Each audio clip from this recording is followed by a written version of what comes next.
Still not? Testing. Now you hear me? Okay, you guys are the survivor. Dubrovnik didn't kill you last night, right? Good. So it's time to shake a bit the minds up, right? We've been talking about the usual suspect called AI for quite some hours and days, and I think it's only fair to bring medical affairs in the heart of that conversation, because as pharmaceutical companies, I believe this is where it can really start. So this is where we open the zero bullshit policy, right? So we are going to not talk about dreamy stuff. We're going to try to take down this. My name is Haider. For those who don't know me, I've been one of you for many years. I've been basically having the chance to help pharma organization creating what we call digital team, which I hated because everything is digital, right?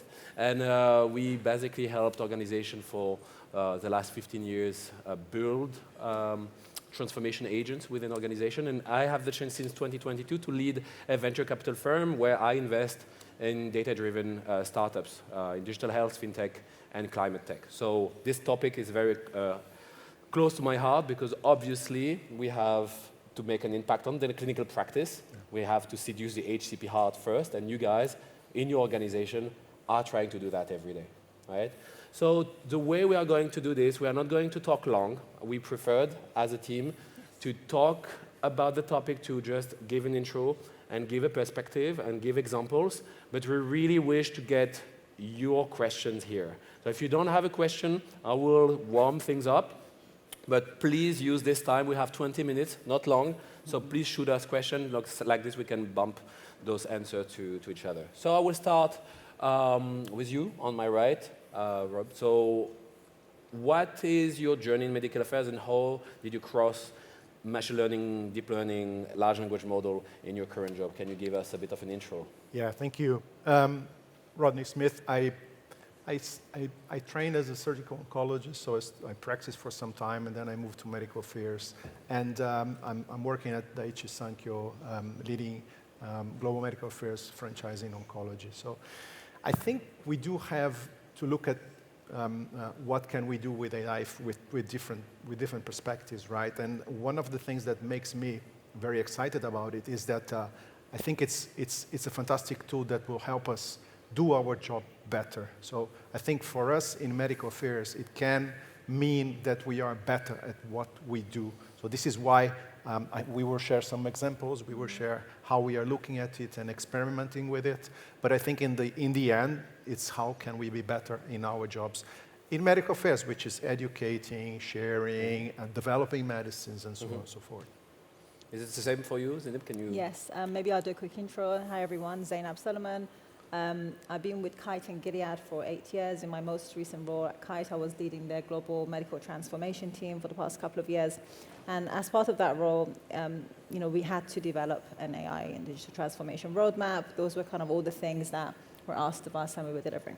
And AI really became really tangible for me when we actually implemented an in-house AI project to really kind of test how AI could be applied when it came to, in our case, insights analysis. That was the first use case that we actually implemented. And that really opened my eyes to the applications of AI and the power that really sits within using AI to help medical affairs transform into that strategic partner that we know medical affairs are trying to transform into.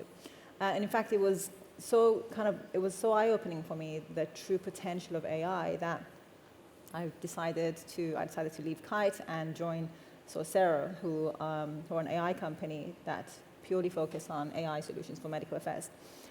So yeah, we would love to share some tangible examples with you guys, both from my time at Kite, but also from my time here at Sorcero and what we're doing with our colleagues and leaders across medical affairs, specifically a really mature example of a project that we're doing with Daiichi.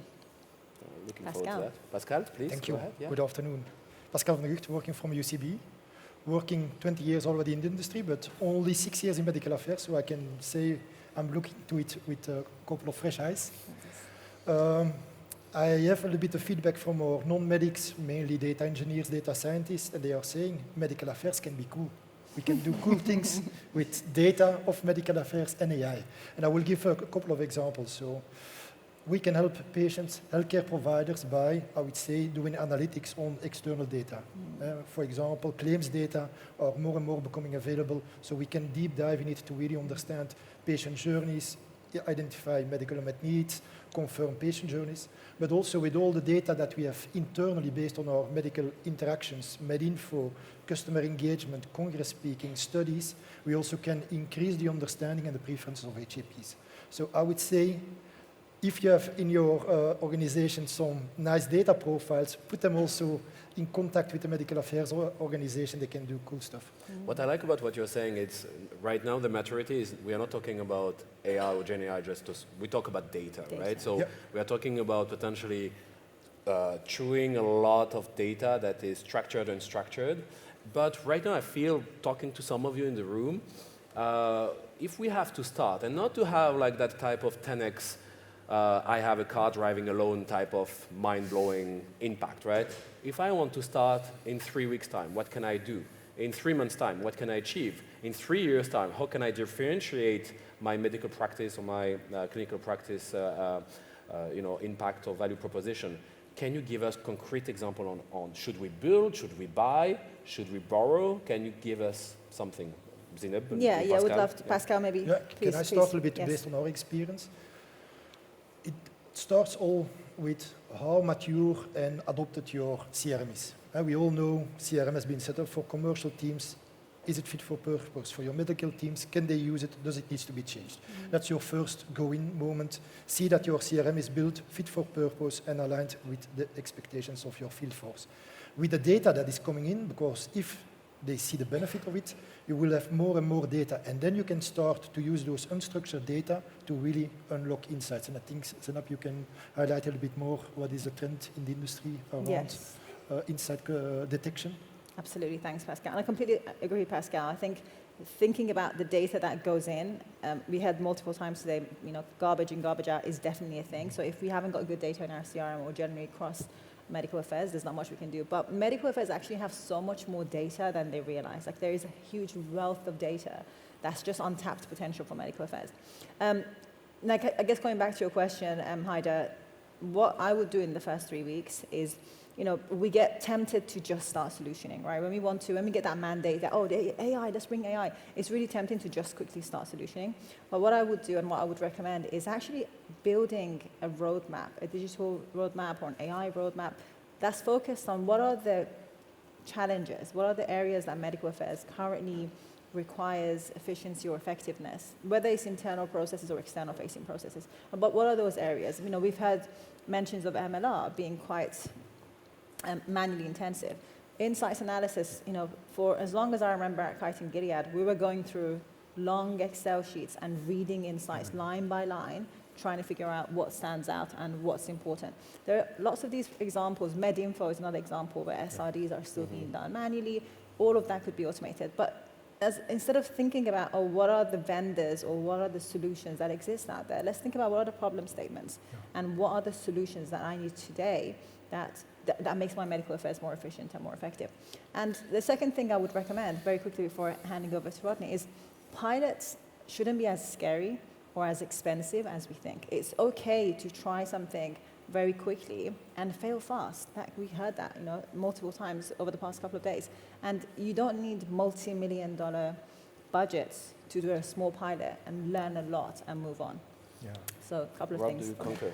Yeah, I think it is, we need to build up on our strength. So medical affairs, what is our strength? We are quite close to the customer, and we are quite close to the customer very early. So we are generating insights as we learn. And this is one of the key pillars of medical affairs. Should we build our own infrastructure to start understanding there? We are a pharmaceutical company. We are supposed to be building good molecules to benefit people. So let's focus on what we are good. And that's the approach we took. And we partnered. So we do have Empower AI, which is a program that is looking at the insights, so collating the insights, analyzing the insights, summarizing the insights. And if we look at, first of all, what is an insight? How do we capture all this information that is coming from a local perspective, from a regional perspective, from a global perspective, make everything digestible, and then how can this influence the strategy that we are having in the interactions we have with the external world? So that was our approach. We do have a partnership in that perspective. So I think it is, as Zeinab was saying, we need to start with something that brings tangible benefits for the organization to be able to move forward. 100%. And maybe just to add to that kind of, because I was very keen to share tangible examples today. And I think the example of Empower AI, which is Daiichi Sankyo's medical insights analysis platform that we're building together with them, Sorcero, is a really good tangible example of how it has been done well. When I was at Kite, I did build an in-house AI solution. And I can vouch that it did work, but it was very labor intensive. It took a lot of time and effort, and it took a lot of energy that we could have spent elsewhere thinking about how we want to package the output of the insights that's coming from the AI tool and use it to inform strategy. I think everyone cross-functionally looks to medical affairs as the eyes and ears of the company who have those interactions with KOLs, and it's often that the insights that medical collects is not really shared effectively enough to inform cross-functional strategy. And that's a real lost opportunity. So to do that well, it's really, really important to have the process figured out first. So you can't just jump into AI and say, oh, I want to have an AI solution. It's going to do everything. It's going to solve all my problems. Daiichi have a really solid medical insights collection process. Their CRM works well. They know exactly what the kits and kicks are that they want to collect insights against. So it's really easy to analyze the output and actually inform strategy. So that's, again, something that I really encourage everyone to think about. The process and the change management component of rolling out AI technologies within the company is a crucial one. Pascal? Yeah, go ahead. I disagree on some points. Yes, please. I think you indeed need to invest in your data foundation, process re-engineering, operating model. But I started, we have a lot of data in medical. You mentioned it takes a lot of time to build things internally. I disagree. If you have a little bit focus by your digital IT team, it can be possible because you don't need to forget that also bringing an external technology in your own infrastructure with all the legal data privacy reviews. It's complicated. That is complicated. Yeah. It's complicated. We don't need to forget that AI solutions are powered by data. Giving your data away outside is even more complicated from a compliance perspective. So my principle that I'm giving internally is AI solutions that can run on our internal data. Let's co-create it with a vendor in our environment or do it with our internal teams because the benefits longer term are much bigger. So before we jump into the question here, I think just to sum up, we are saying medical affairs is a good spot to start because the data is here and it's easy to showcase value outside of the world. Exactly.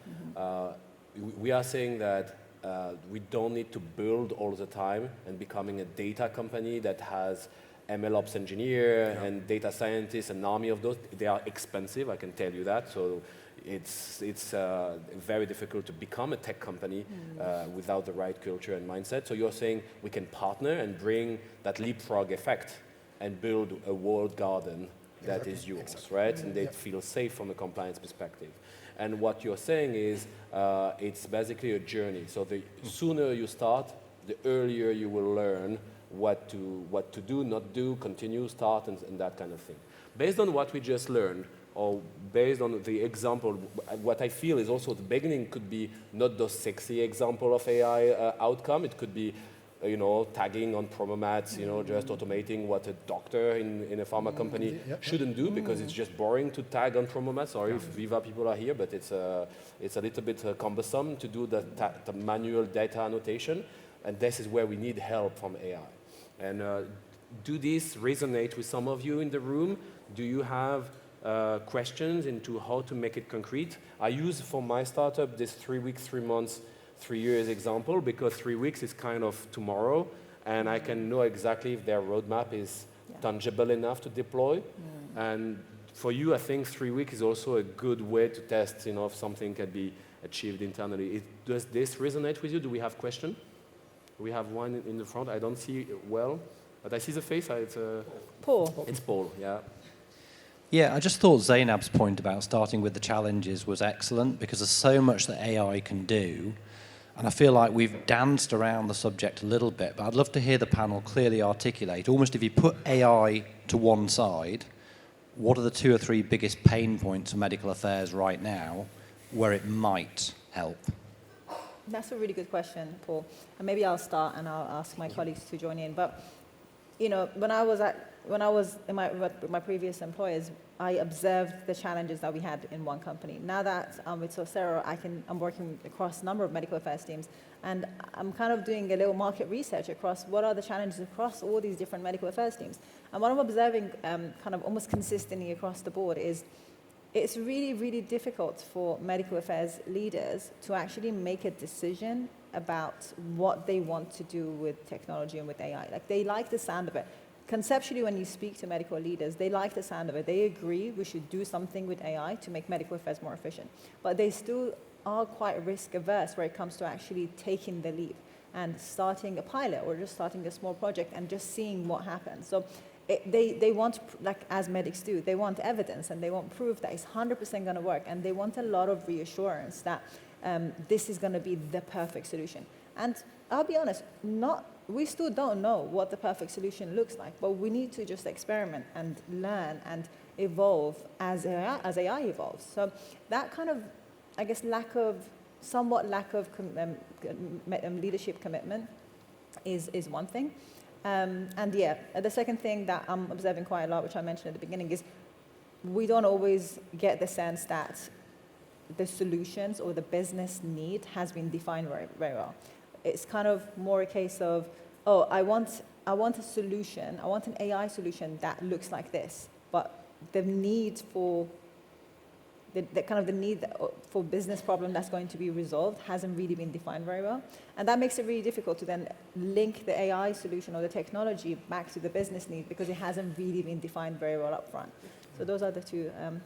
Yeah, I mean, I can also share. I mean, we took an approach at Daiichi Sankyo. We look at, there's enormous possibilities of what you can do with AI. So we decided we are going to work with something that helped us internally. Because going externally, there's a lot of challenges, regulations, biases, and so on. So we started with where can we bring value? And that was the insight collection and understanding tool. We are also embarking on a second one, which seems to be creating value. It's in the beginning, but it's also internally focused, which is we are trying to build up a training avatar that helps the MSLs face challenges and actually train when they're going to go externally, how they're going to talk about our molecules, how they're going to share the data, and so on and so forth. So it was mainly driven by, yes, we want to do it internally because it's easier to get there. And second, what brings more value to the organization? I can make two additions. A bit not on, I would say, positive examples, but more what could we do better or anticipate better. I mentioned we are sitting on a lot of data in medical affairs. It's really if your data governance, data structure well in place, because integrating data from different systems, historically we are a little bit siloed within medical. Then you want to bring data from clinical. So that data integration and data foundation, that's quite important. And then certainly around customer engagement, where we also need to pay attention. It's not on what can AI do for us and how do we adopt it internally on our field teams, but it's also our MSLs. How do we prepare them when they are challenged by HCPs using AI? How can they objectively handle those kind of discussions? That's also kind of important, more on capability, skill building for those field medical teams. Any other question? Yeah, here. Yeah, I'm also in medical affairs and try to launch a lot of projects as well. And I'm proudly saying I have a lot of epic failures in this space.